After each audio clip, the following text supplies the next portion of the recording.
Jim lives in Texas. He's come all the way over from Texas.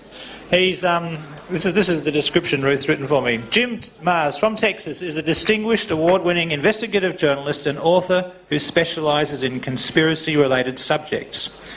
His journalistic career was kick-started after he completed his service in the Vietnam War. Joining the Fort Worth Star-Telegram as a reporter, he soon became the newspaper's military and aerospace writer.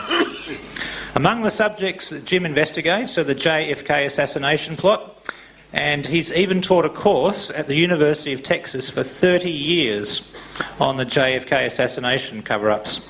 He's also done a course on UFOs at the University of Texas. He's done a lot of research into military-funded remote viewing and psychic spying. He's done a lot of research on 9/11 secrecy and, of course, the war on terrorism.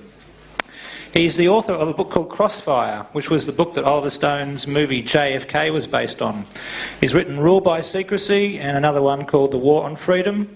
He's written Inside Job, The Terror Conspiracy, and both of those are about the 9/11 cover-ups. He's also the author of Psy Spies and Above Top Secret. Jim has contributed several articles on these subjects to Nexus over the years, ranging from the war on terrorism to UFO sightings by US astronauts. Jim is a great raconteur, a fedora-wearing character, and a mine of information about inconvenient truths that the elite controllers would prefer never saw the light of day. This is his third appearance at a Nexus conference, second one in Australia. You appeared, I think, at our conference in Amsterdam a few years ago. And so please give him a big warm welcome back to Australia to our Nexus conference, Jim Marrs. Thank you, Duncan. Thank you. Did he say I was extinguished? Okay, got a long way to go and a short time to get there, so I'll try to just move right into it. But first, I think I have to preface my remarks by letting you know that once again, I'm on the cutting edge. I seem always to be just a little bit ahead of the time. Sometimes I get a little ahead of myself. Back in the 60s, when it was considered impolite to even talk about the Kennedy assassination in public, I was saying, hey, it was a big conspiracy, okay? So I was the conspiracy theorist and the nut. In the early 70s, I was saying Richard Nixon is a crook, and he will not serve out his second term. And by the way, Vietnam is already lost. We're just going to lose there. We might as well just get out now and save lives. And of course, I was the conspiracy theorist and the nut and probably unpatriotic. It all proved to be true, of course. And it just comes right on up to 9/11, and we are now in the same situation with 9/11 that we were for 15 years after the JFK assassination, which is, at least in America, it's considered impolite to just even bring that up and talk about it, in decent company. But I'm here to tell you just flat out, with no fear of contradiction, that 9/11 was an inside job. Okay, it's just, and what makes it all the more horrendous is that we are now still engaged in bloody warfare in Iraq and in Afghanistan. And what's the precedent for that? 9/11. Well, if 9/11 was a fraud, then we're fighting these wars on fraudulent basis. It's just incredible. And of course, but you can't say that because, once again, I'm just the conspiracy theorist and the nut, and again, possibly unpatriotic. But we'll cover that a little bit more in detail.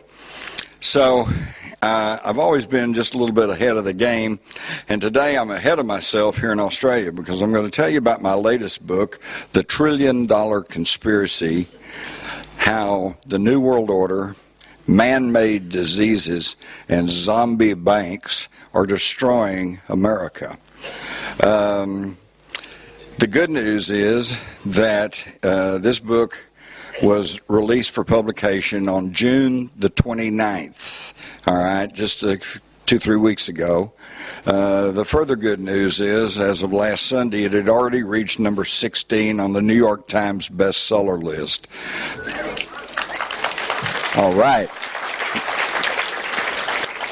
The bad news is that it is so recent that I was unable to get any copies down here to Australia.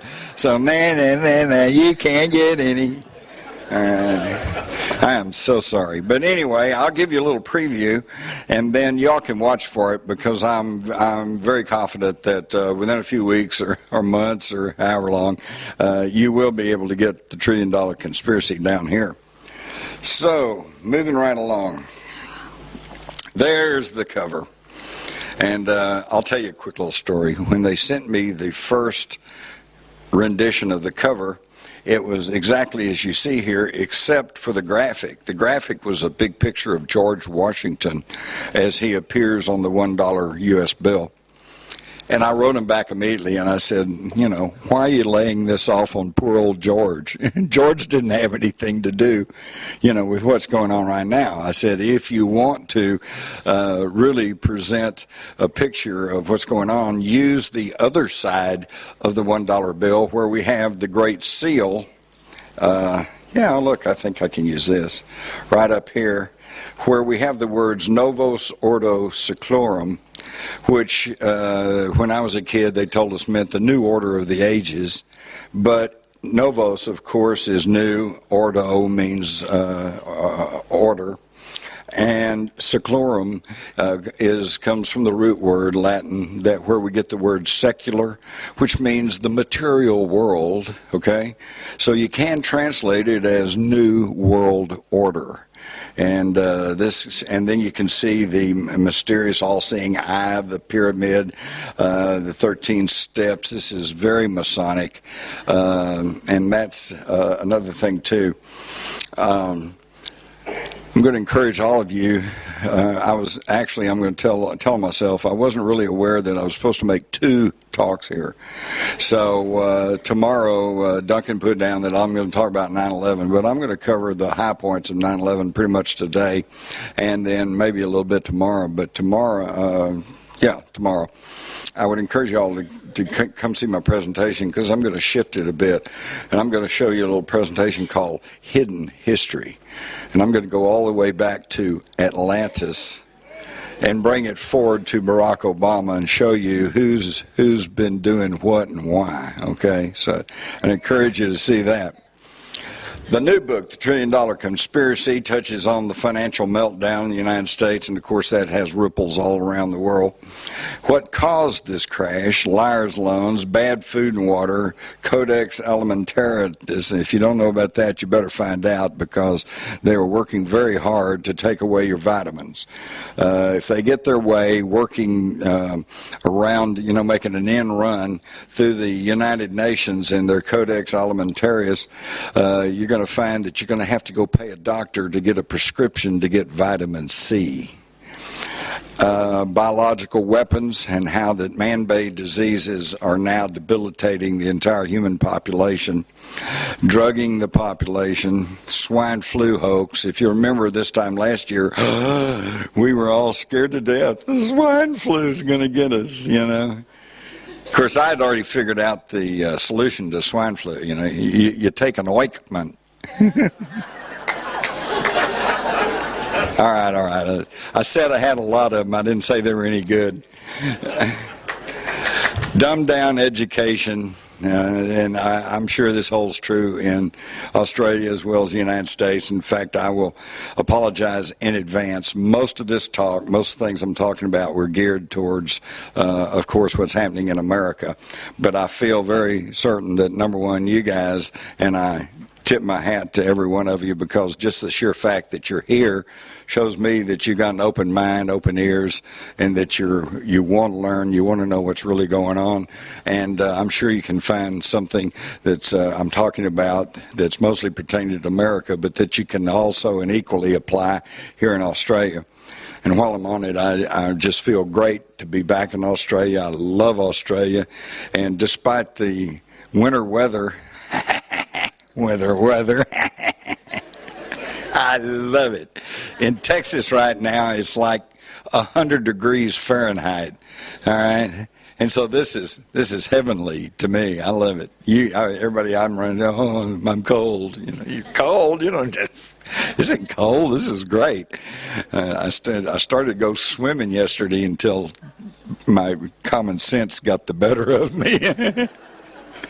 I said I'd probably freeze, stiffen up, and then I'd be shark bait, right?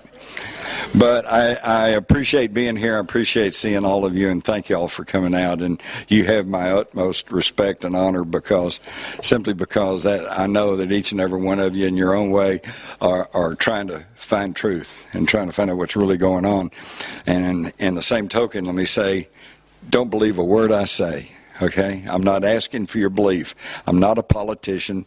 I'm not an evangelist. Okay? So I'm not trying to tell you that I've got it all. Listen to me. You know, I got a direct conduit with God. Nah. I just study. I got a good classical education. I'm not stupid. I'm well read. I got my eyes and ears open. I got lots of contacts. My wife says that I'm an information magnet. Because every day I get literally hundreds of emails from all around the world, from Europe, yes, even Australia, all the places, and they all send me these stories, you know. And it's stuff that normally I probably would miss, but here they all come. So I correlated all, try to figure out what does all this mean, try to connect the dots. And I'm here to tell you what I know and what I've learned, and you can take it or leave it, okay? Because I'm not a revolutionary. I'm not trying to tell anybody what to do. I'm trying to give you information and then try to encourage you to use that God-given computer you've got up here and figure out where the truth is, what's really going on, and then I would exhort you to act on it. Because, folks, the time has passed for us to just go, well, gee, that's interesting, and sit around and think about it, you know, because that's what we've done for the last 40, 50 years, and you can see where it's gotten us. Once you figure out what the truth is, once you figure out what needs to be done, then by golly, get out there and try to get something done about it, okay? So let's move right along. You've heard about the Tea Parties in the United States. You have not been told the truth. The Tea Parties are in every state. The solid tax-paying Americans are extremely upset with what's going on. And I think you're going to see a real shift come November and the off-presidential year elections. And yet the media, which is under total corporate control, tries to downplay this. And then also the party political system, Republicans, Democrats, they're both controlled by the same people, as you'll see. They have tried to co-opt the Tea Party movement, which is truly a grassroots movement. And they've tried to co-opt it by trying to bring in Sarah Palin and these various people. Oh, well, yeah, we're all for this, and try to shift them into voting Republican, you know. Well, you know, we just got through having 10 years of Republican, and all it did was get worse. So it's time in the United States to forget party politics, and I would submit to you that in Australia it's probably the same thing. Forget the party politics and start looking for the politicians who will look out for you, not for their party or not for their philosophy. Benjamin Franklin wrote, "The colonies would gladly have borne the little tax on tea and other matters had it not been that England took away from the colonies their money, which created unemployment and dissatisfaction." This is extremely important for you guys to understand. Money is the key to the whole thing. Money is the control mechanism. And as he said, I was taught in school, and you probably have been taught too when it comes to the American Revolution, oh, they fought it over that tax on tea. No way. They fought because their money was taken away. The colonies were issuing what was known as colonial script, and this was issued through the various colonies, and it was based on the available work, labor, and services, and they were prospering because the money was solid. It was backed by something, okay? And they did not have to pay interest on their money. Well, of course, this did not sit well with the financial powers of Europe, namely the Rothschilds. And Baron Rothschild, of course, controlled the Bank of England. So they twisted the arm of the royals, and they had King George approve a law, and it was passed in Parliament, that made colonial script illegal. You had to deal in Bank of England notes, interest-bearing notes. And this was the cause of the revolution. and others through history have certainly understood this. Lenin said, the surest way to destroy a nation is to debauch its currency. Well, we see that happening in the United States, and I venture to say it's also happening in Australia. He also said, give me 4 years to teach the children, and the seed I've sown will never be uprooted. So if you can condition the children to think in a certain way, to believe that socialism is the wave of the future, the way to go, then by the time they get to high school, they're already caught. They can't think in any other way. So going back again, the United States tried to, one of the biggest bones of contention since the Revolution and the founding of the Republic and the Constitution was the question of whether or not we should have a central bank. Well, they tried it. Alexander Hamilton and Thomas Jefferson were the two opposite sides of the coin. Jefferson said, you know, banks are worse than standing armies. Hamilton said, no, the rich people, they know how to handle money, so they should be in charge. And this was a big contention. So they actually, thanks to Hamilton, tried the Bank of the United States and then the Bank of America. They tried twice, 3 times actually, to have a central bank, and each time the bank was corrupt. The bank charged exorbitant interest rates, and the bank was responsible for farmers falling into debt, losing their farms, etc., etc.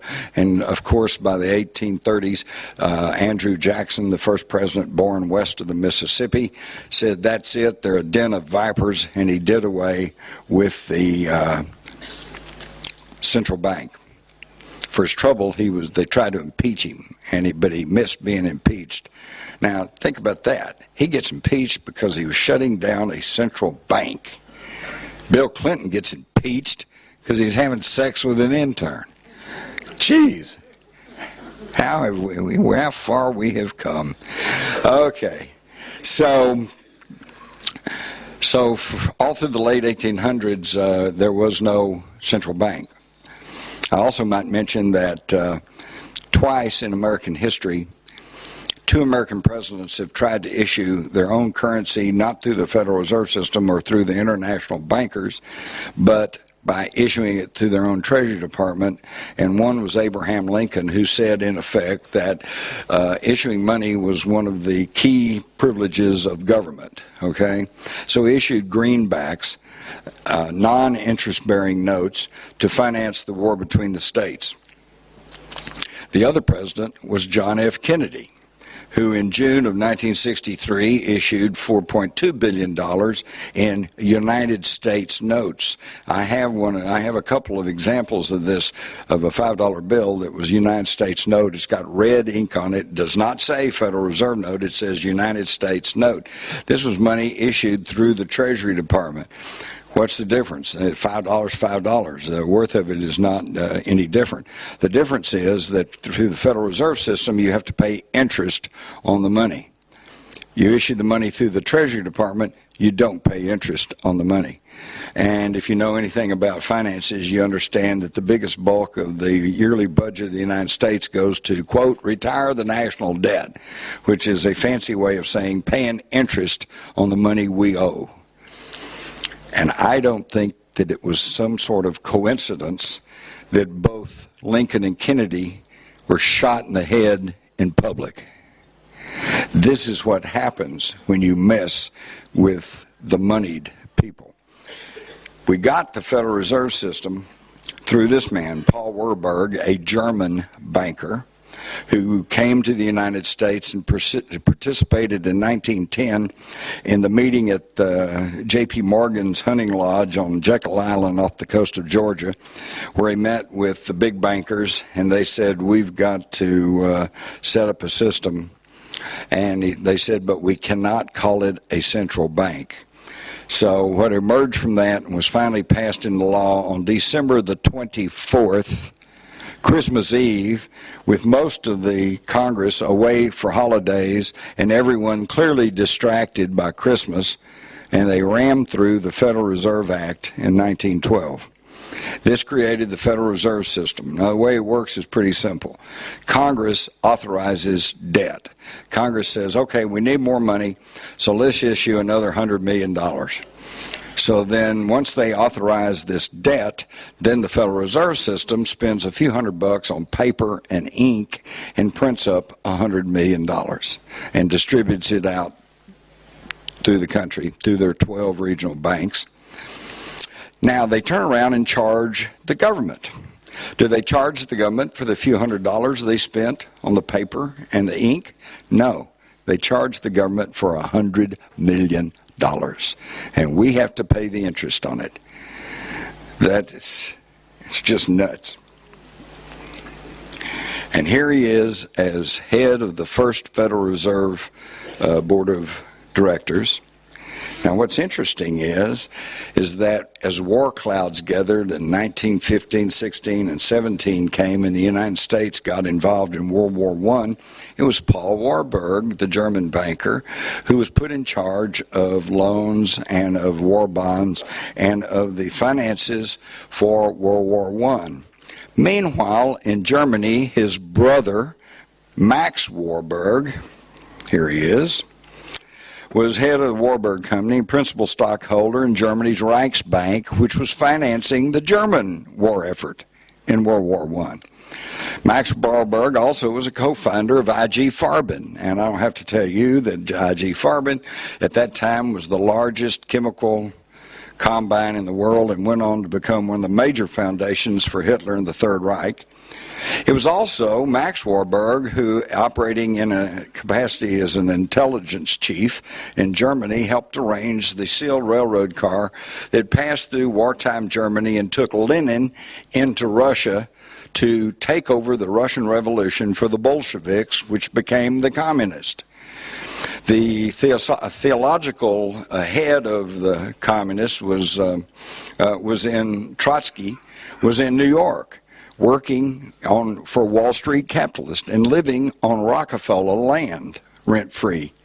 He then was sent by Joseph Schiff, another big Wall Street capitalist, with millions of dollars and a boatload of revolutionaries to Russia, again to take over the Russian Revolution and change it into communism.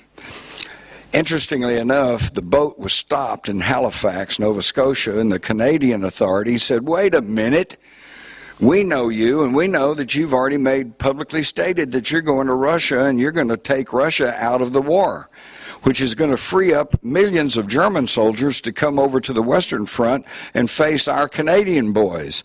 We're not going to let you go, so they impounded the ship.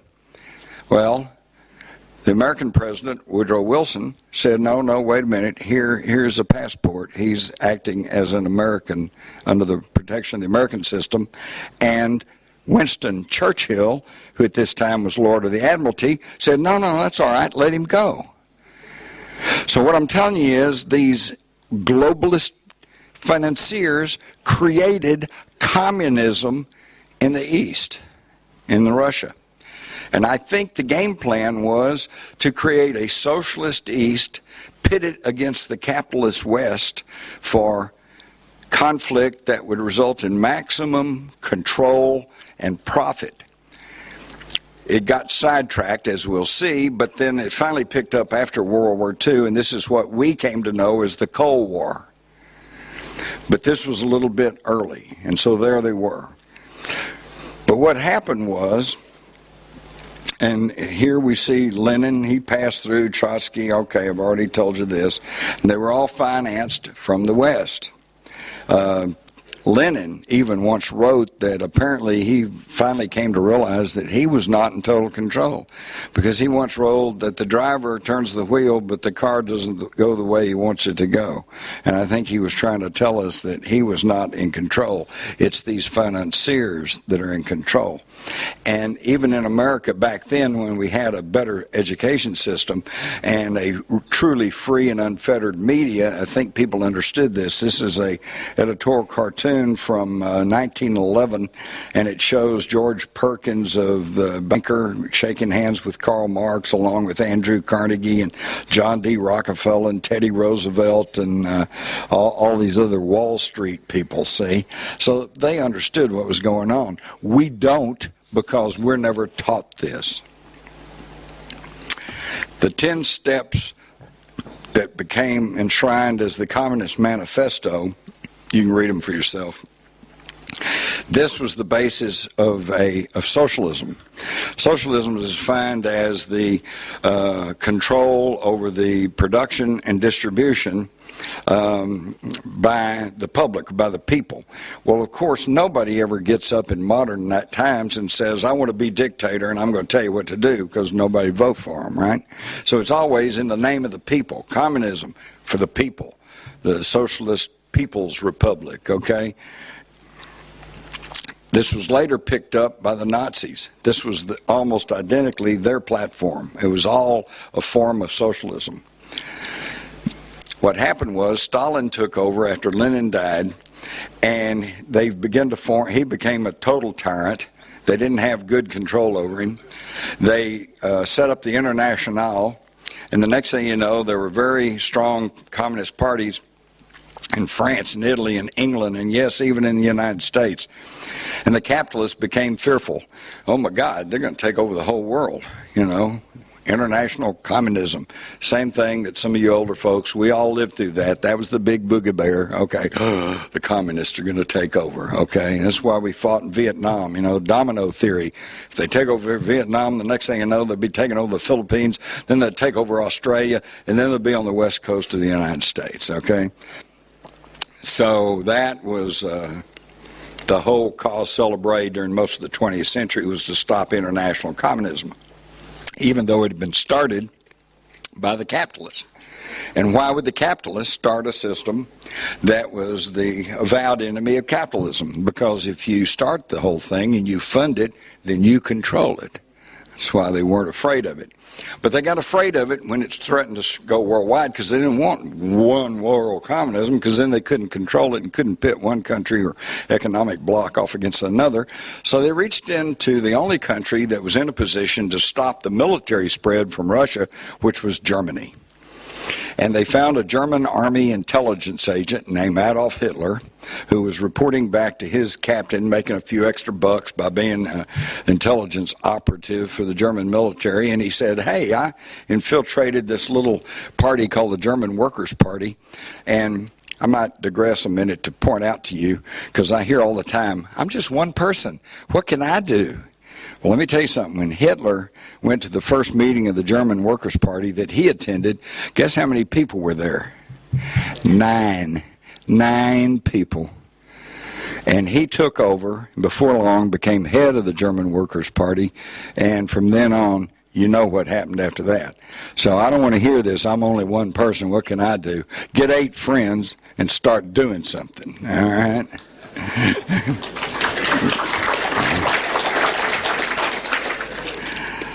So he changed the name to the National Socialist German Workers' Party, the National Sozialistische Deutsche Arbeiterpartei, shortened to Nazi, National Socialism.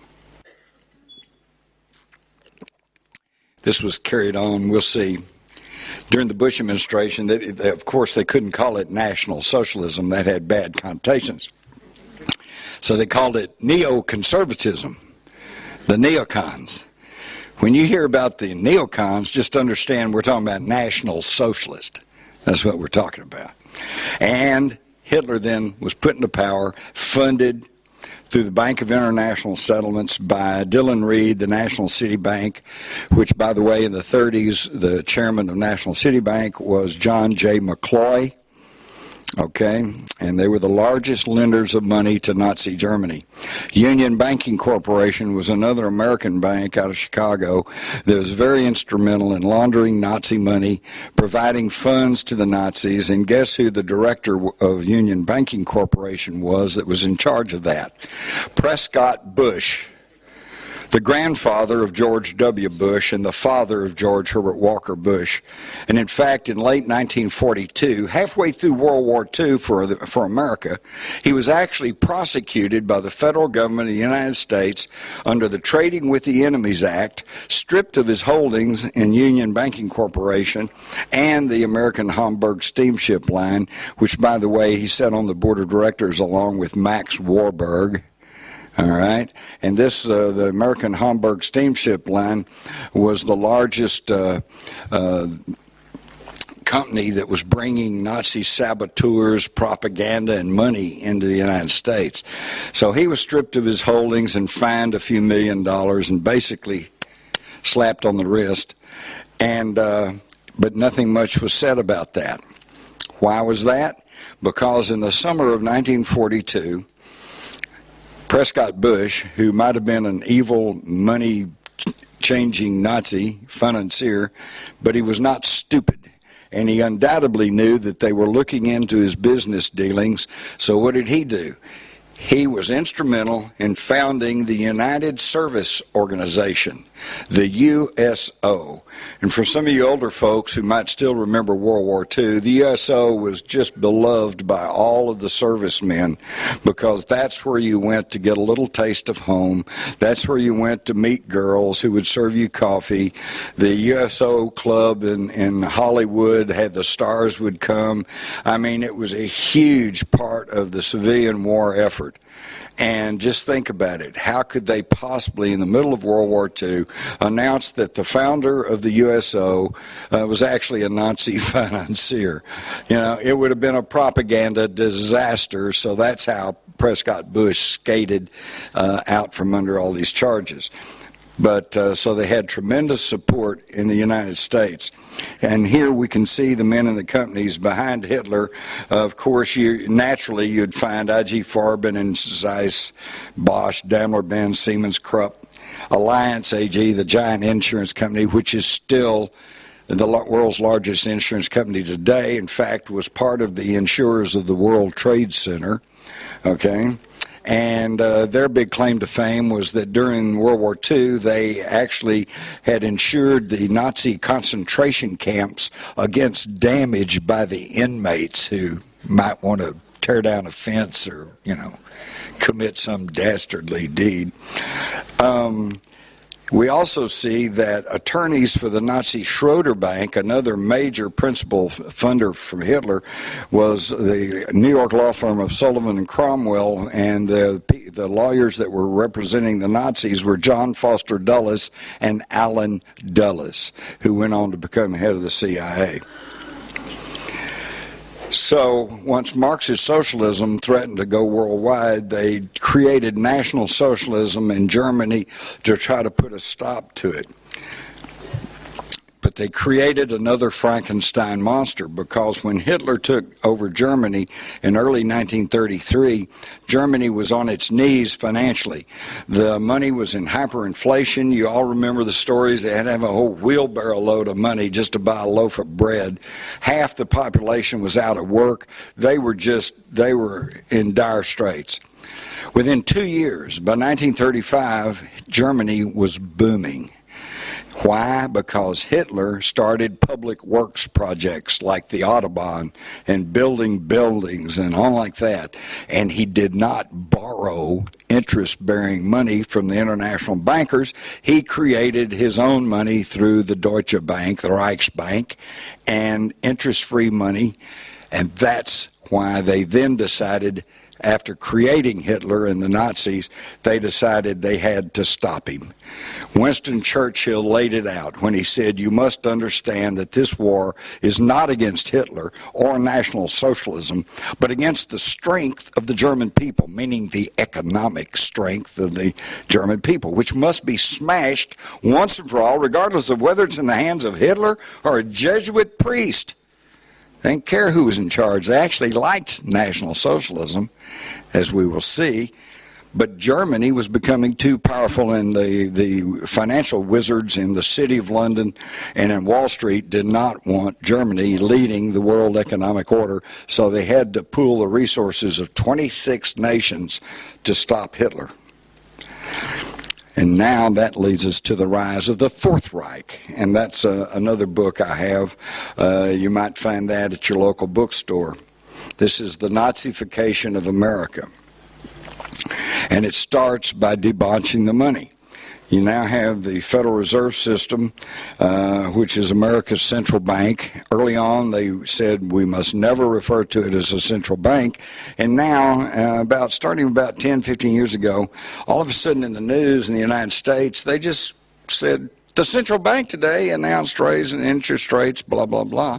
And they just started referring to it as the central bank. And we're so dumbed down, drugged out, the central bank, okay. Don't even know the history and the debates that have taken place about it. And what has this central bank done for us?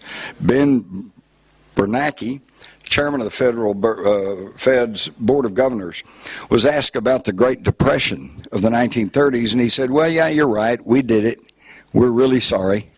We're going to try to do better. So they have admitted that they engineered the Great Depression of the 30s.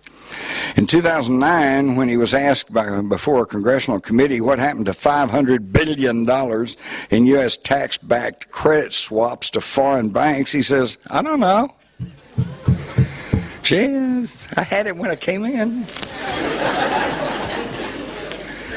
And then pressed on it, he said, well, I really can't tell you, because that's privileged information. Because the Federal Reserve System is neither federal nor does it have any reserves. It is a privately operated operation. The 12 Federal Reserve banks are owned by private banks, which in turn are owned by private investors, many of whom are not Americans. This is the international scope of the money, and if you'll check on your own Australian dollars, you'll find that it's probably the same situation. And yet it's been the Federal Reserve that has done the credit swaps, bailouts, promoted stimulus money, trade deficits. They sent several $1 trillion over to foreign banks, and when the Congress said, well, wait a minute, who got the money? What are they using it for? This is our money. This is tax money. And what kind of collateral did we get in exchange? And Bernanke says, oh, well, I can't tell you that. Folks, that's insane. Don't let that happen in Australia. Track your money. Find out where your tax money's going. If it's going to help the little old pensioner down the road, that's great. But if it's going offshore and they won't tell you where it's going, you got a problem.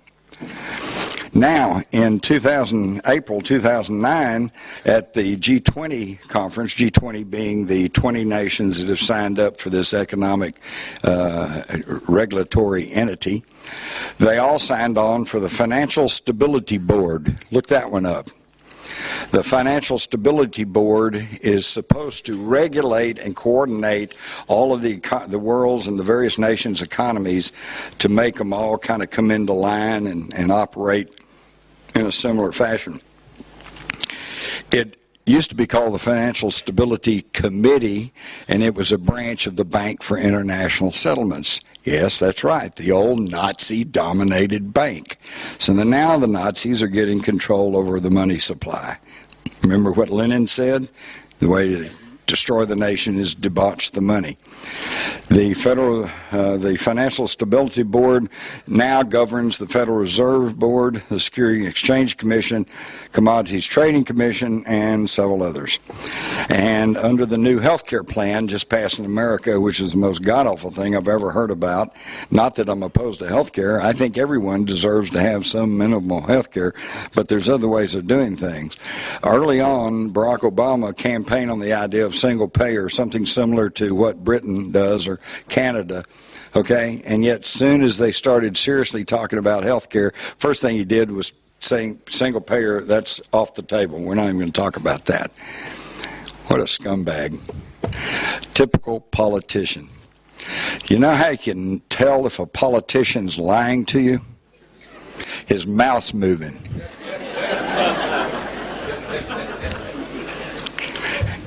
Thomas Jefferson understood this. He said, and I sincerely believe with you that banking establishments are more dangerous than standing armies. And that's true. If you cut off the funds, the armies will go away. He also said that democracy will cease to exist when you take away from those who are willing to work and give to those who would not.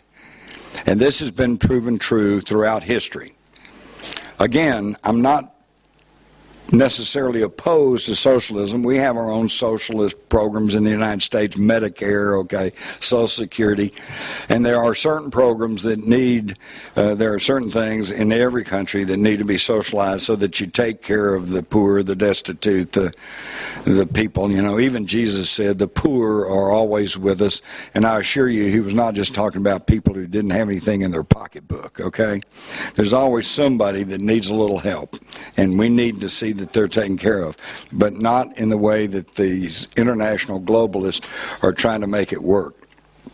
Because throughout history, it has been shown that once you have a system where the people who are working then turn over money and give it to people who are not working, before long the people who are working go, wait a minute, I'm working my butt off. This guy is getting almost as much as I make, and he's not doing anything. I think I'll go on the dole too.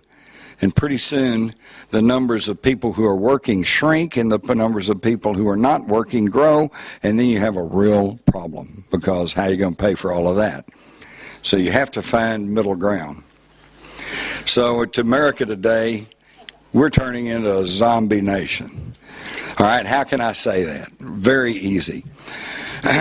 Zombie banks have been defined as banks whose liabilities outweigh their assets. They're dead. But they've gotten stimulus money, taxpayer-backed funds coming in to prop them up. So they're dead, they're bankrupt, but they're still going through the motions because they've got taxpayer money propping them up.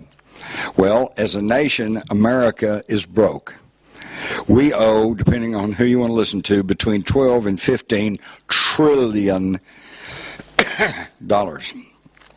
And trillion, the number trillion is really hard to contemplate. I don't know how many of you all have been to Texas, but it's a big place. The distance between the Louisiana-Texas border and El Paso on the extreme western border of Texas is the same distance between El Paso and Los Angeles. It's big. In Texas, there's something like 250,000 acres. 1 trillion acres would represent 3.7 million states the size of Texas. Think about that. It's hard to conceive of. You can't conceive of 1 trillion. And yet we're tossing around trillions of dollars in the newspaper all the time. Okay. So we owe between 12 and 15 trillion dollars. It's been estimated that every man, woman, and child in the United States was to divest every asset they have. They couldn't come up with more than 7 to 9 trillion dollars. So we're broke. But we don't know it. We keep printing money, and we just keep going through the motions. So we're a zombie nation. Just kind of going along. And after the National Socialism, I mean the neoconservatism of Bush and the corruption and the problems that was causing was beginning to wake people up. Well, then they shifted us in 2008 to the Marxist socialism of Barack Obama. Still socialism, and it's still the plan of the international financiers. To show you that there's been no change, 1989 to 1993, we had the administration of George Herbert Walker Bush, a Republican, and every cabinet member except for Dan Quayle, his vice president who couldn't spell potato, and his old buddy Jim Baker, and Health and Human Services Secretary Louis Sullivan, every other member was a member of the Secretive Council on Foreign Relations, which is the sister organization to the Royal Institute of International Affairs in Britain. This was formed right after World War I, when the League of Nations idea failed because the U.S. Senate said, we're not ready to give up our sovereignty, and they wouldn't sign on for it. So they created the Royal Institute of International Affairs in Britain and the Council on Foreign Relations in America for the express purpose of conditioning the public to accept a global governance. And today it's the United Nations, and this is what they are still pushing for. And they call themselves globalists. and they are globalist. They don't care about the United States. They don't care about England. They don't care about Australia. They don't care about any country. They are globalist. They're out to control the world. And how can they do that? Well, of course, if they say, we want to run the world, everybody's going to say, sit down, shut up. But they say, we want to bring social programs to the world. We're going to take care of you from cradle to grave. Ooh, well, that sounds pretty good. Let's go for that. What they understand, and you don't, is that anytime you have a socialist program, no matter how benevolent it may be, to make it operate effectively, you've got to have central administration, central authority.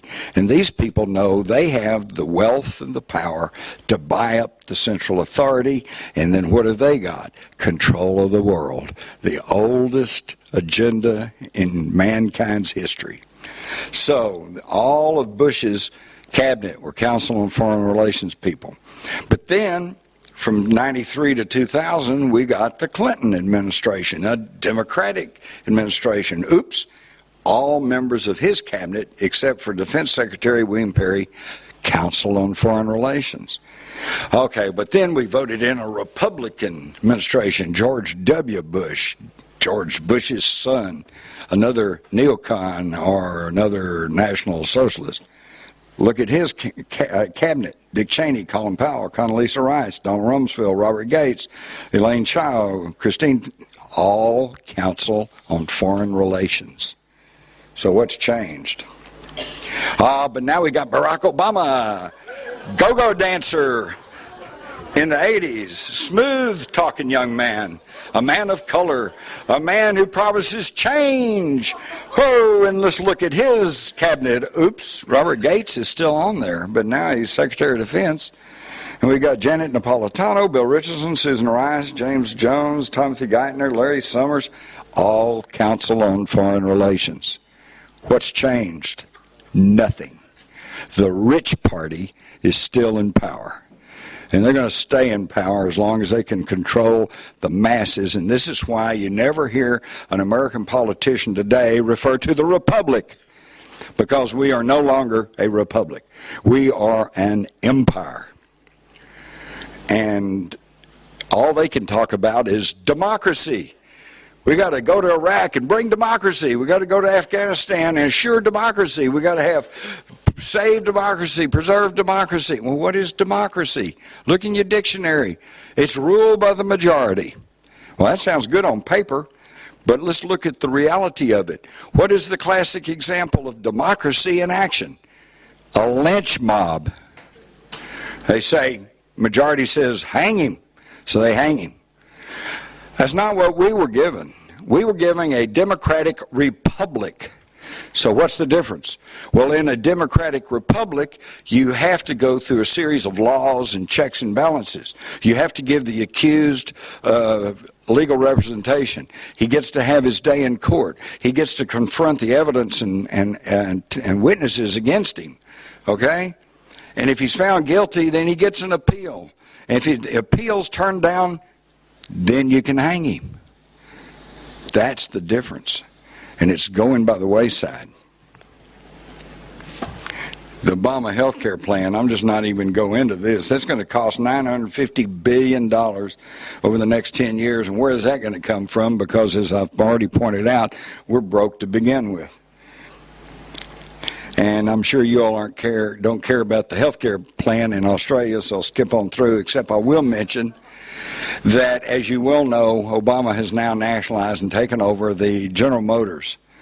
So let me just point out that his health care plan is tantamount to demanding that every person in America buy a Chevrolet. And you say, well, I don't want a Chevrolet. And they say, well, you're going to pay for it anyway. The IRS will take it out of your tax returns, or they'll take it out of your savings, and they're going to take it out of your bank account.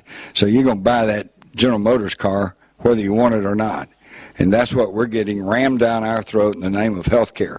Plus, it's setting up a whole new level of bureaucracy. Now, in order to find out if you are actually taking care of your health situation, now they can come in your home without a warrant, look all around to make sure that you're living a healthy lifestyle. It's going to get worse and worse, and it's going to get worse in Australia. They are trying to tighten the screws because I think we've got some earth changes, we've got some real environmental changes coming up, and these globalists want to make sure that they have total control now and after any of these changes. They are also taking care of us through the adulteration of food and water. In America today, one of the biggest concerns, and they're right about it all the time, is obesity. Because, you know, you go to McDonald's and do they say thank you? No, they say, you want to supersize that? They're going to see if you can take a double one and double French fries and all of this crap that they want you to eat. But it gets worse than that. Charles Elliott Perkins was a U.S. chemist who was sent to Germany at the end of World War II to try to put the IG Farben combine back together, and he wrote, the German chemists worked out an ingenious and far-reaching plan of mass control that was submitted to and adopted by the German General Staff. This plan was to control the population of any given area through mass medication of drinking water supplies. In this scheme of mass control, sodium fluoride occupied a prominent place. In other words, they put fluoride in the water of the concentration camps to keep the inmates passive and non-resistant. How many of you all are drinking fluoridated water? In the United States, 2/3 of the water supply is being fluoridated. Now, this is amazing because one of the most abused antidepressants in the United States today is Prozac. Prozac's technical name is fluoxetine, and it is 94% fluoride. So think about this in the United States, and you all might want to check here and see if they're doing the same thing in Australia. In the United States today, if you want to take some fluoride in the form of Prozac so that you can get dulled down and you're not hyperactive and you don't have, you're not looking out the window and have attention deficit disorder, then you have to go to a licensed physician and he writes you a prescription for Prozac, which is fluoxetine, 94% fluoride, and then you can go through the day going, well, things aren't so bad. I feel pretty good. I think I'll go take a drive. But if you don't want to get that prescription, all you got to do is drink city water. Because then you have undocumented, non-medical people who are dumping fluoride into your water supply. And that's what's happening there. Y'all might want to check and see what's happening here. And then we wonder why we have had, in modern times, this rash of school shootings and people that go crazy and teen suicides. Here's just a partial list. And what's the common denominator? If you listen to the American corporate mass media, it's guns. Guns are the problem. Folks, that's not right. I grew up in Texas. We all had guns. We took guns to school. I've taken guns to school. Nobody ever shot anybody. I know lots of guys had guns in the racks of their pickup trucks, right? It's not the guns. It's the drugs. It's the drugs. That's the common denominator. Every single one of these school shooters, every single one of these teen suicides, almost without exception, were either on psychoactive drugs or just coming off of psychoactive drugs, which apparently is sometimes worse than even going on them. But they won't talk about that. Why? Because drugs is one of the biggest corporate profit makers in the world today. In 2008, worldwide, big pharmaceutical corporations grossed more than $800 billion. 80 billion of that for psychiatric drugs, and it's growing. They're getting ready to come out with a new mental health diagnostic manual. In the 1950s, they had identified about 150 mental illnesses. In the new one, they're getting ready to come out with 375 mental illnesses, which probably requires some sort of psychiatric drug, like Prozac or Ritalin or whatever. When I was a kid in school, I was a voracious reader. I just read like mad. So even in grade school, I could read real well. So we'd be sitting in class, and we're supposed to be reading along with the class. Well, I'm already a chapter ahead. So I'm a little bit bored because they're, poor little Johnny over here is going, the fox ran through the woods. I'm looking out the window. Oh, man, look, what's happening over here. So teacher come around and say, Jimmy, you read. come around, slap me on the wrist. Jimmy, stay with the rest of the class. Yes, ma'am. I go back a chapter and I sit there again while they're reading throughout. Today, I would be sent to the school nurse who's been trained, conditioned, taught to tell my parents that I have attention deficit disorder and I need to be put on Ritalin or Prozac or one of these psychiatric drugs. It's gotten completely out of hand. Now, this is not to say that I don't understand that there are a small number of people who genuinely have mental problems, and they need careful care and they need consideration, but it's gone far beyond that. And let me show you the revolving door. This is Dr. Julie Gerberding. Throughout the Bush administration, she was director for the Centers for Disease Control in Atlanta. She was the one who was saying, get your vaccination. Got to have vaccination. Oh, swine flu's coming. Asian flu's coming. Bird flu's coming. Get those vaccinations. And as soon as Bush goes out of office, she resigns and becomes president of Merck Pharmaceuticals' vaccine division. Can you spell conflict of interest? As I said last year, woo, boy, swine flu, look out, we're all going to die. How many of y'all took a swine flu shot? My hat's off to you. Good for you. I love this cartoon. It says FDA approved drug. Warning, contains FDA approved drugs. This goes back to a little admonition that was scratched on the walls of the Roman Colosseum thousands of years ago. It says, who will watch the watchers? We have the Federal Drug Administration. I'm sure you have something comparable. And yet, what are you going to do about that? Because it's a revolving door. Now, what's this all about? It's about depopulation. Prince Philip says, human population growth is probably the single most serious long-term threat to survival, and if it isn't controlled voluntarily, it will be controlled involuntarily by an increase in disease, starvation, and war. Well, okay, now, if you try to give him all due credit, you could say, well, he's just warning us that that's what's going to happen if we don't voluntarily try to take care of overpopulation. But, folks, that's not it. Because I have other interviews with Maxwell Taylor, with other people, ranking Council on Foreign Relations members, and they make it very clear that they want to reduce the human population. And even Prince Philip finally let the cat out of the bag when he said, in the event that I am reincarnated, I'd like to return as a deadly virus in order to contribute something to solve overpopulation. They want to kill us. They want to kill us. So, to try to understand about the New World Order and to contest the New World Order, this is not just political activism. Folks, this is self-defense. Because what used to be called eugenics, it kind of fell into disrepute because Hitler and the Nazis carried it to its logical extreme. Well, we got some people here, and it wasn't just the Jews. It was the gypsies. It was the intellectuals. It was dissidents. It was Freemasons. It was, psychic people. Anybody that they thought was in a position to give them a hard time, they just sent them to the camps. And then they thought, well, we got all these people to feed and clothe. That's, it's costly and kind of a hassle, so let's just do away with them. And they did. So that brought eugenics into disrepute, although the eugenics movement actually started in the United States with the Harrimans and the Rockefellers. California was, they were sterilizing women back at the turn of the 20th century. Hitler just simply took what we were doing and carried it a few steps further. And they're still doing it today, thanks to chemtrails. Are you all familiar with chemtrails? Do you know that they're dumping, what are they dumping on you?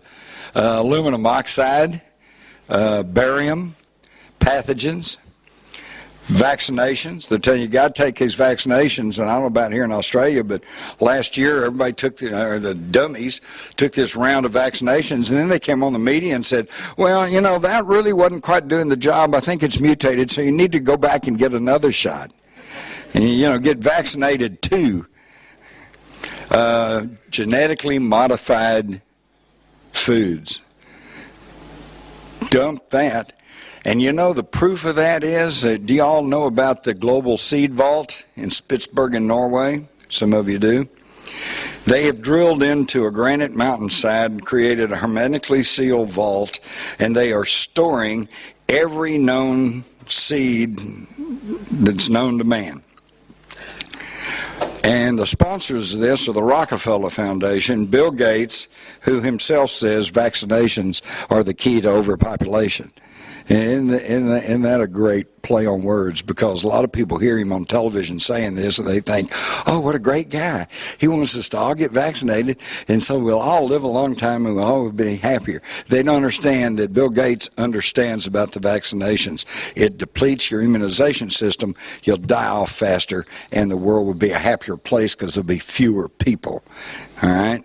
And so you got Bill Gates, Rockefeller Foundation, Monsanto. But here's the kicker. Is Monsanto storing away their genetically modified seeds? No. They're only storing away the natural and recurring seeds. So that shows that they understand that their GMO seeds are terrible. And, of course, fluoridation. And if you think this isn't a plan, stop and consider, and you'll read about this in my new book. To date, there are more than 100 microbiologists around the world, primarily in Britain, United States, Canada. I can't recall if there was any in Australia, who have died under unusual circumstances just in the past few years. These are people who could tell us what pandemics are real and what pandemics are false. These are the people who might even come up with a solution. All right, 9/11. War in Afghanistan, war in Iraq, curtail liberties, and it's all based on 9/11. NORAD successfully scrambled interceptors within 15 minutes of alert 129 times in 2000. They did it 67 times between September 2000 and June 2001, yet on the morning of September the 11th, they couldn't accomplish this practice task 4 times. What's wrong with that picture? Here's a photograph of Ground Zero taken before any of the cleanup crews moved in. Where's the concrete? Where is the concrete? The government says that these 210-story buildings should have produced 4.5 million tons of debris stacked up to about 10 stories. The same government then tells us they hauled away 1.5 million tons of debris that had stacked up to only about 2 stories. What happened to the other 3 million tons of debris? No explanation. Here's Building 7.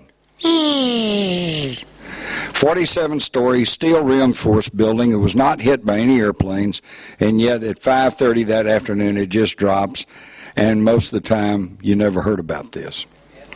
And yet Silverstein, the owner, on PBS in 2002 said, well, we've had such a terrible loss of life, maybe the smartest thing to do is pull it. So they made the decision to pull it, and we watched the building collapse. Well, pull it is industry slang for a controlled demolition of the building.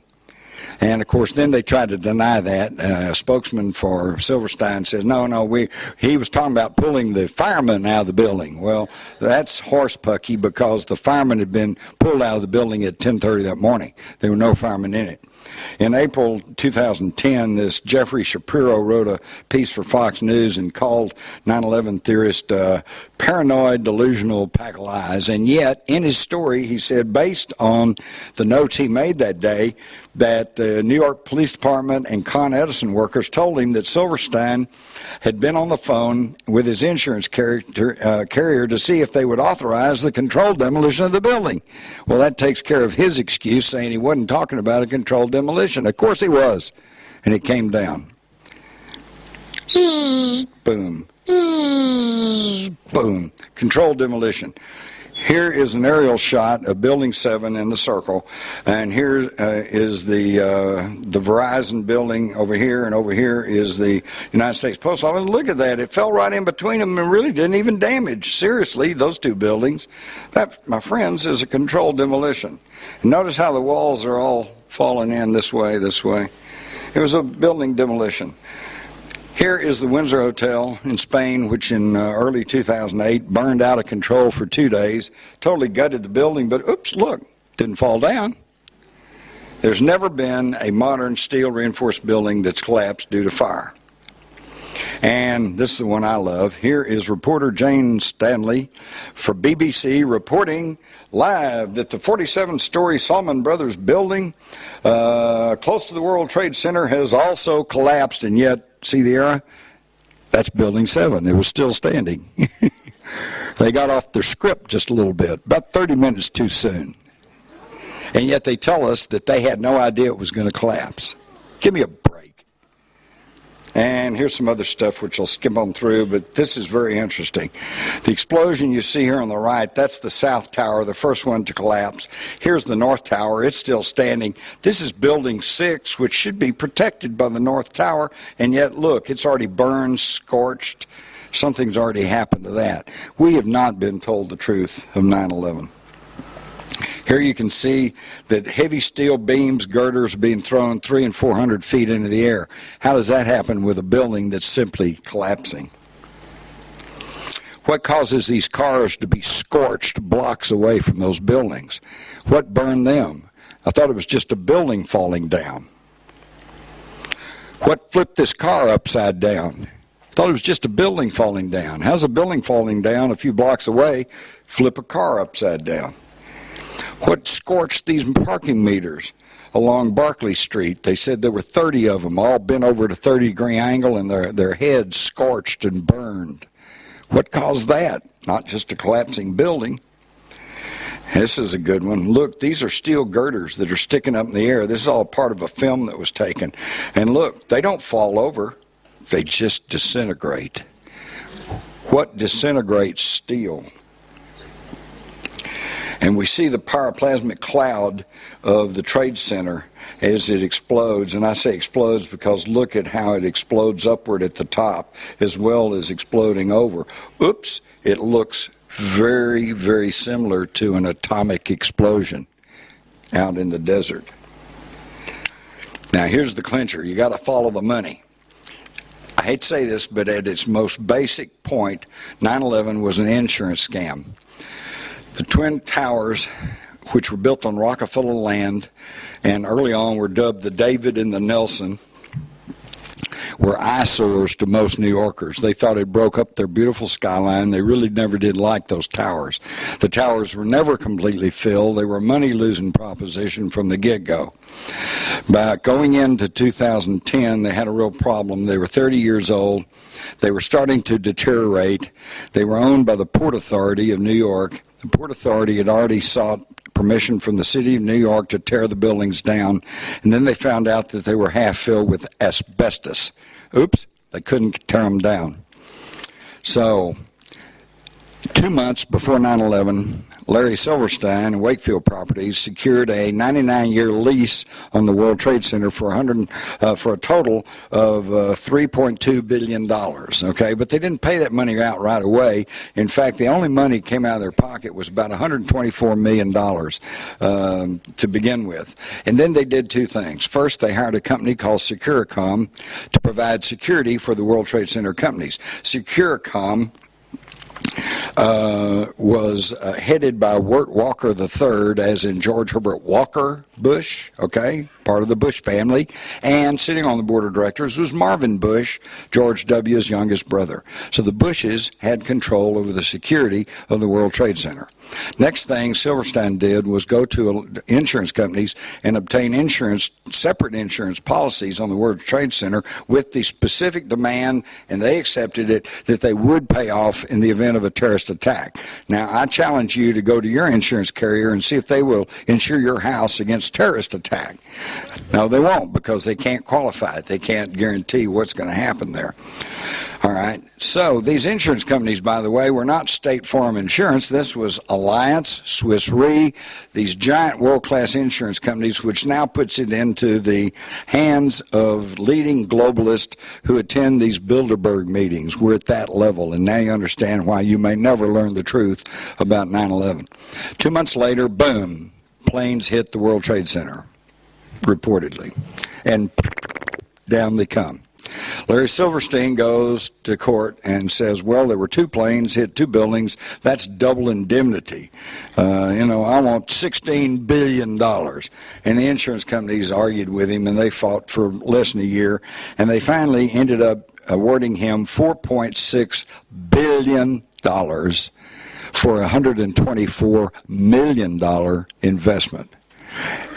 And I guess the Port Authority felt sorry for him because they refunded his $124 million.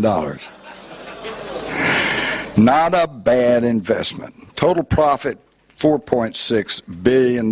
But he doesn't get to keep all that. The mortgage holders got a portion of that money, and the largest mortgage holder in the World Trade Center was Blackstone Group, whose CEO is Peter G. Peterson, who I'm sure by just some coincidence, chairman of the Council on Foreign Relations. So now you see at the level that the money flowed on that deal, and this is why you're never going to learn the truth of it. Quickly return to the Pentagon. Something blew up at the Pentagon, but look at this picture. The walls are bowed outward, not pushed inward. Something blew up inside the Pentagon. And here's the one picture that you've probably never seen. This is the hole in the west side of the Pentagon before the wall collapsed. And as you can see for yourself, it's only about 10 to 12 foot high, and it's less than 20 foot wide. And as you can also see, there's some fire going on here. These windows appear to be intact. These windows appear to be intact. And this car, even though it's scorched on one side and damaged, the white paint's still good. Wait a minute. How does a aircraft with a 125-foot wingspan, 2-ton titanium steel jet engines, and a 4-story high tail fit through this little bitty hole? And, by the way, I interviewed a woman named April Gallup who crawled through this hole to escape with her small child. And they said, oh, the plane buried itself in the building and just blew up, and there was such an intense fire, it just melted the whole plane. And it just went away. Well, if that's the case, how come she's still alive? Here's what a plane crash looks like, and I've been to many of them. Usually the tail breaks off, so you have an intact tail section. Wings will break off. You usually find an intact wing, and you always have the engine, because they're made with titanium steel blades, and they don't burn, and they don't do anything. They just lay there. Well, now here's the Pentagon prior to the wall collapsing. Where's the airplane? Where's the tail assemblies? Where are the wheel assemblies? Where's anything? It's not there. And here's finally then the wall collapses, and again, where's the airplane? It's just green grass over here. And here's what I love. Now the wall collapses, and we find that everything looks clean and bright on the inside. Here's a wooden table with a book on it. Here's a wooden desk. Here's a plastic computer monitor. Where's that giant fire? In fact, this is how stupid they think we are. First they said the plane exploded in a fire and it burned up everything. The whole plane was just, reduced to nothing, immolated by the fire. And then a few weeks later they said, but we have identified the victims by their fingerprints. What? I interviewed a Sergeant Lauro Chavez of the Central Command, and he said that morning they were doing war game exercises, and one of the exercises was a hijacked airplane being crashed into the World Trade Center. And when they heard that this was actually happening and they switched on CNN and they saw the North Tower burning, said their jaws hit the floor. They said, how could this happen? How could something we're programming and as an exercise actually happen in real life? And as part of the exercise, he said they were putting false images on the FAA radar screens, 22 to 24 inputs representing hijacked airplanes on the FAA radar. They didn't know what was real and what wasn't. And when they first contacted NORAD and said, have you got interceptors in the air, the first question was, well, is this the real world or is this the exercise? That's how they confused the whole thing. And who would have known about that? How did the hijackers know to coincide their attack with the war game exercises? Then we get the 9/11 commission report, full of omissions, 125 more omissions. For example, how did the 9/11, the official 9/11 Commission, how did they explain the collapse of Building 7? They didn't. They didn't even mention it. How's that for investigation? And to show you what a puny investigation it was, total cost of the 9/11 investigation was $13 million. First off, they dragged their feet for 2 years until the families finally pressured President Bush into appointing a commission to find out what had happened on 9/11, and he funded them for $3 million. They couldn't even take that. They said, hey, we can't do this for $3 million, so he reluctantly upped it another $10 million, and it ended up costing $13 million to investigate the worst terrorist attack on the American soil in history. And yet, in 2004, according to the Republican National Committee, they spent $60 million, 4 times more, on inauguration festivities for George W. Bush. So you can see what was more important, 3,000 American lives in the largest terror attack, or parties for George W. Bush. So we know a lot now, and it's all in my book, The Terror Conspiracy. Now, it was an inside job. Well, I've always been asked, so where's the proof? Here's one proof.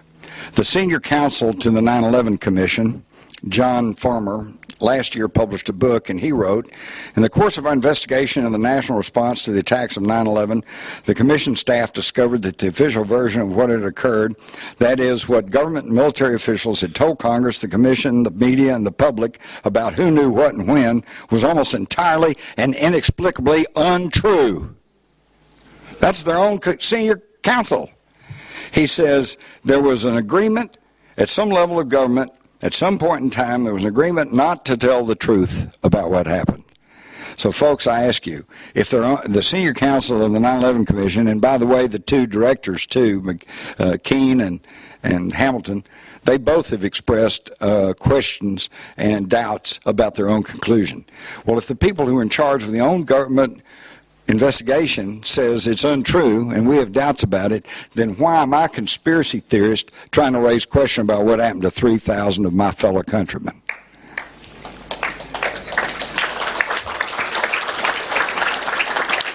And finally, we have the Open Chemical Physics Journal of 2009, which published in Holland, I believe.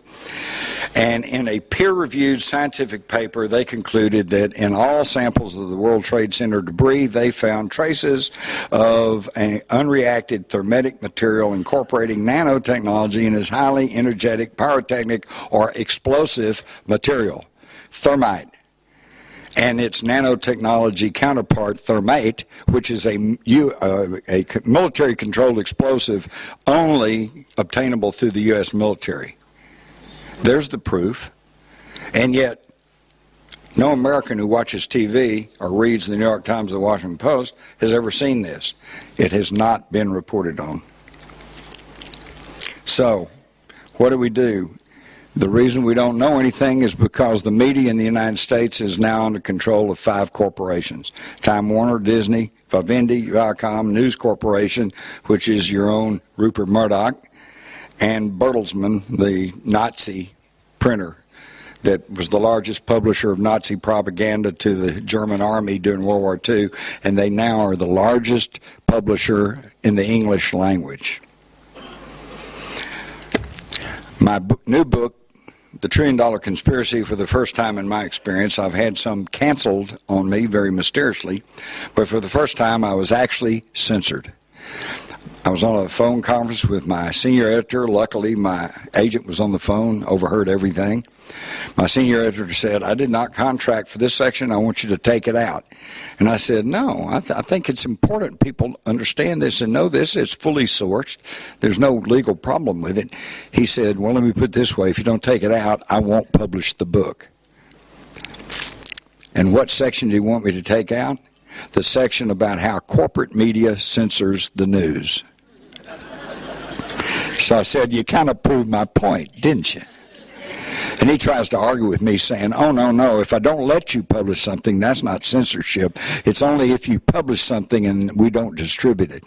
And I said, pardon my French, you're full of shit. The other thing they took out was the 2 million man march, Tea Party. September the 12th, 2010, an estimated 2 million Americans marched on Washington, okay, demonstrating against Obama's bailouts and against the health care plan. It was not reported on. Another thing they took out was the... I'm sorry? Oh, that's my fault. It was 2009. I was doing this slide in 2010. I've corrected it somewhere else, but I didn't correct it here. Mea culpa, I'm sorry. It was September the 12th, 2009. Never mind my title. Interlocking boards of directors.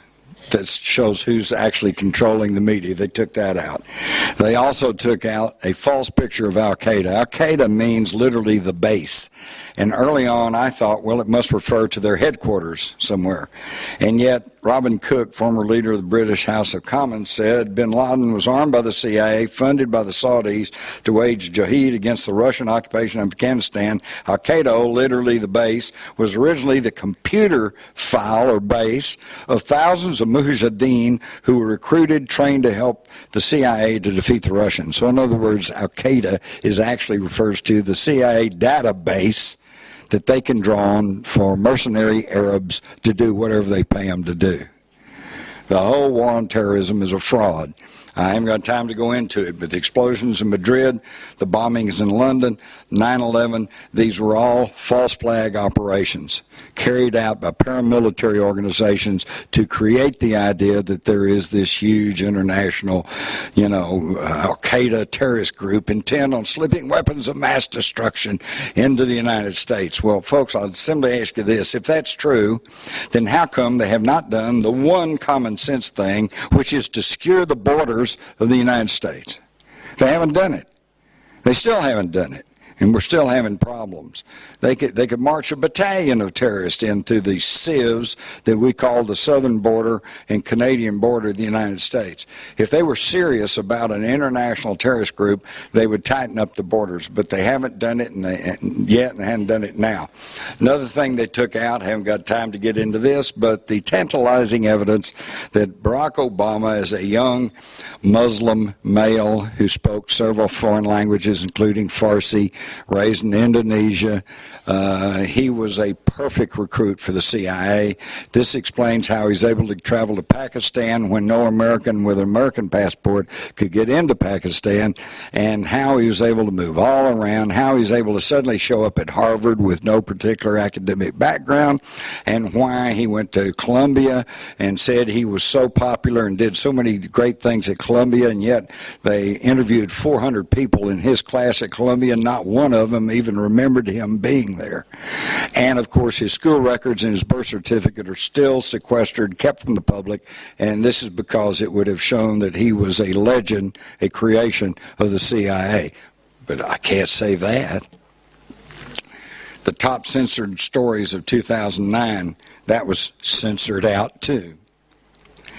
So the rest of the thing I have is things that Americans can do to try to remedy the situation. And I think I'm out of time, so I'm going to make it real quick. First, we have to rescind these presidential orders that keep secret and classified the papers of former presidents. How can they do that? This was pushed through by George W. Bush to protect his father, but Obama's gone along with it. He, too, says you can't look at their papers. Well, how do we know what our leaders are doing if we can't look at their papers? Federal Reserve System, we need to at least audit it, if not abolish it.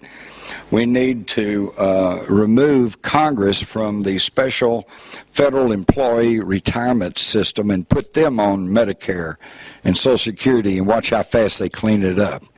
But they're not under that. No one who has ever served as an intelligence agent, whether military or civilian, should ever allow to be president, prime minister, or chief executive of any country, because they've been brought up in a whole culture where deceit is the name of the game. You don't want that. No, prohibit any intelligence people from serving you as a leader. Lobbyists. Right now, there are probably 5 to 10 lobbyists for every congressman in the United States. There should be a law that says only one lobbyist can go and talk with a congressman at any one time, any representative, and when they go, they should be accompanied by a public advocate who goes with them to argue the case for the public. That might help some things.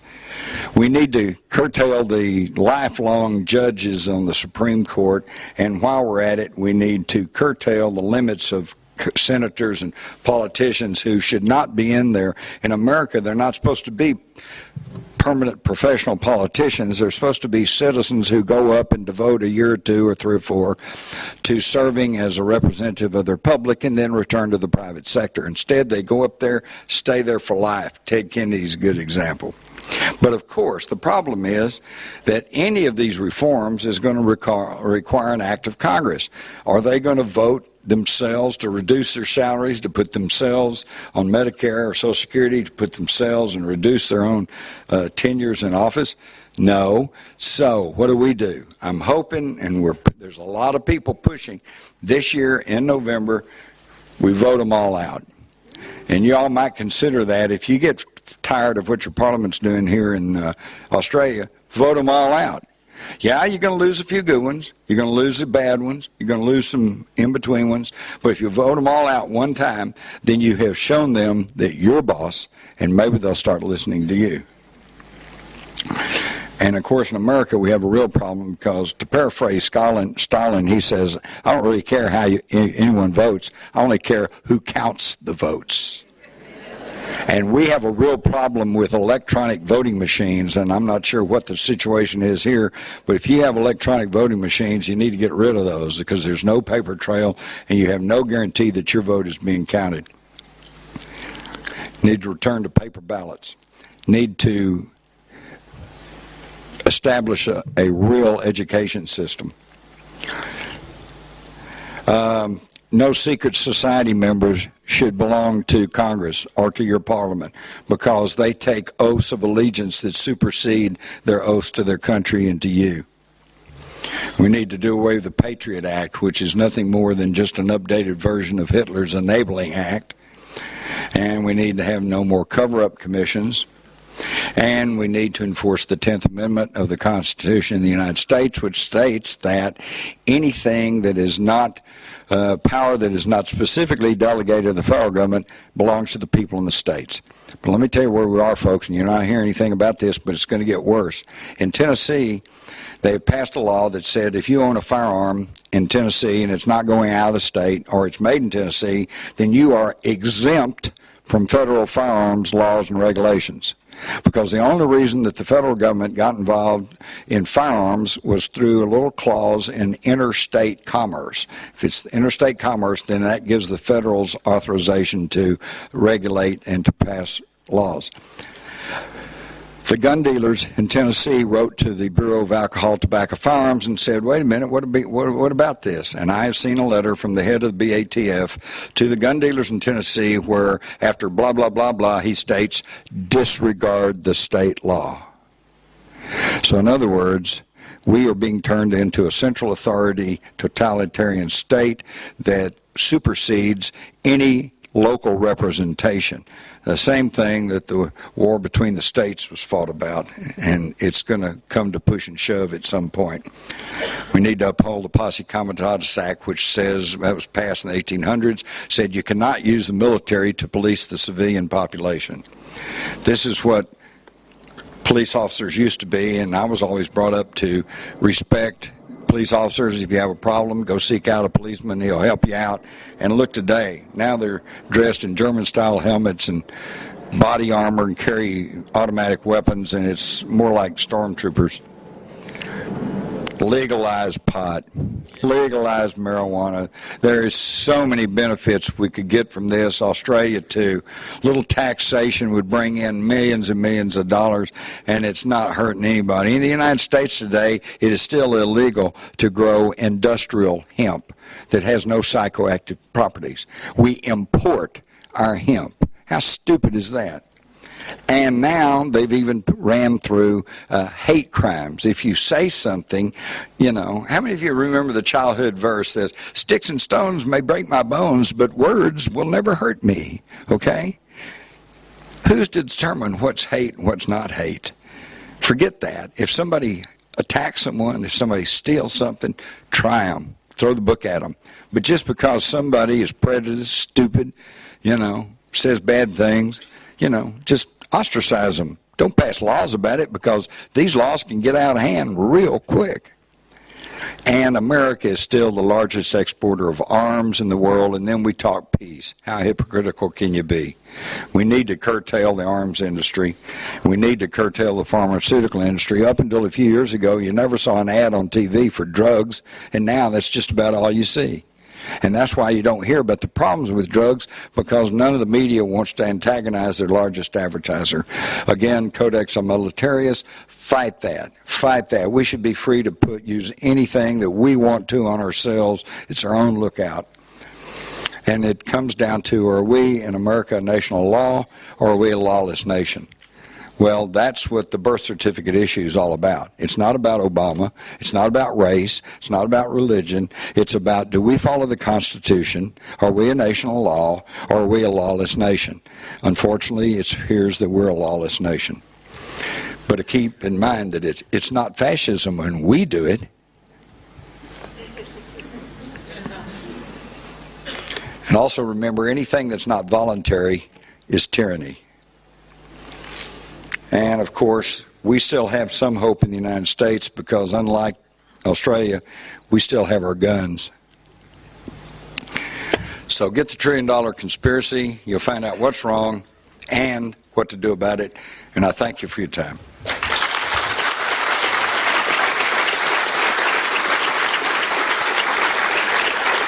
Fantastic, Jim. Thank you.